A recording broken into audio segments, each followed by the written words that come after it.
Hey guys, how's it going? Well, here's an interesting issue you may encounter from time to time, primarily on different types of foreign cars and trucks. What's going on is you may have a headlight that's dim all of a sudden, and you may have tried to change the bulb in it and it didn't make any difference.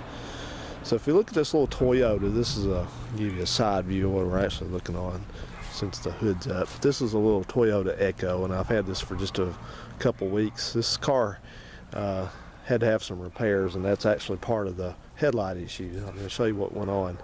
You may notice that we got the lights on, and we got one light that's normal brightness on the left, and then over on the right side, it may be hard to see, this headlight is on. It's burning, but very dimly, and it does the same thing on high beam and low beam. So what's going on is that most people see that and they automatically assume that the headlight bulb has got a problem or the wiring has got a problem. Well, not exactly. I'm going to show you what to check the very first thing before you do anything else. Now, these cars are wired a little bit differently as far as Toyotas and Hondas and Nissans are wired a little bit differently than maybe domestics. And these cars actually have a fuse for each headlight. Left headlight has a fuse, right headlight has a fuse. So two individual fuses. So we come over here to our external fuse box and look in here, look inside the lid. Now it may not be under the hood on your car, it may be inside, but you can check your owner's manual to tell where. But we look over here on the right side there and you see those two 10 amp fuses. One says H-LP, that means headlamp right hand, H-LP the left hand. So it means we've got two fuses, two 10 amp fuses that protect each of the headlights. So that's these right here. So what has actually happened is this car has a blown headlight fuse.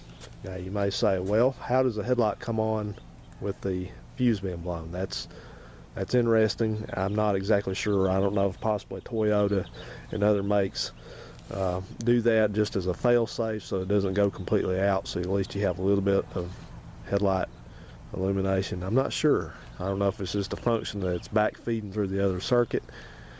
Not sure on that one, but that's what's wrong with it. So let's go ahead and turn the headlights off.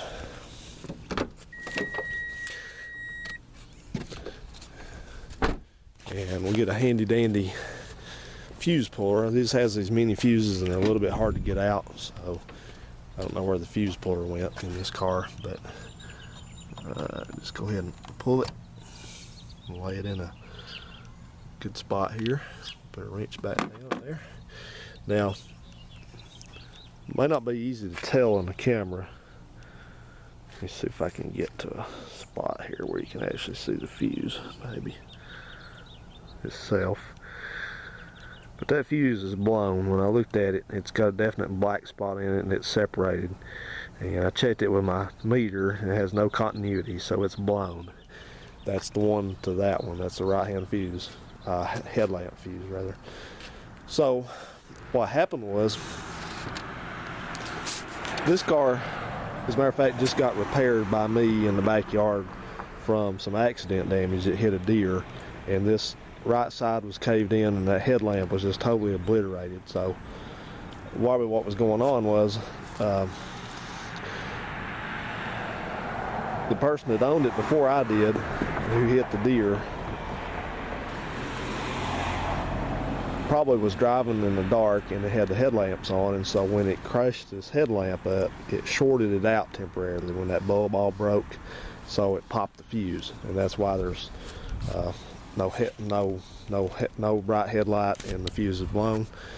So what we'll do now is, I've got another fuse out here. This is a 10 amp mini blade fuse. Do not use anything different from what it specifies. So let's just pop that in place.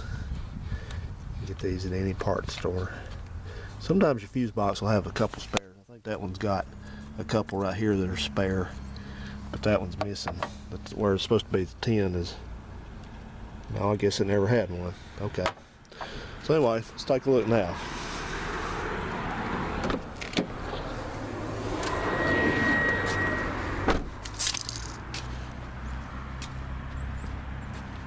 we go. Got our headlamp back. That's a very, sorry for all the traffic. This is Main Street America here, but this is a very cheap, easy fix on these. So before you go, change, buy new bulbs and stuff, what you may want to do is take the bulb out of the other headlamp and swap it, and see if it, if you swap the good headlamp over to the right side and it's good over there, then you probably don't have a fuse problem. But if you swap this one over to there, or vice versa, whatever the case is, and your problem stays on that side of the vehicle, then check that fuse before you spend any money on it. And your owner's manual will tell you most of the time, foreign car fuse box, foreign car owner's manuals are pretty thorough about the fuses. So I bought a pack of fuses. It cost me $3.50, but I normally keep spare fuses. Sometimes I go to the junkyard and get fuses out of cars because they don't charge me for them. So that's a quick fix, guys. So don't go, I guess what I'm telling you is I recommend don't overthink this. If you got one that's doing that, especially if you had some issues, it's very possible you got a bad headlight bulb, and it's very possible you might have some wiring issues, especially if you had a preceding event on that side of the car. But first things, check the fuse. Don't know why they do like that, but they do. So that's a quick, easy fix for you. Thanks for watching, everybody. Have a good one.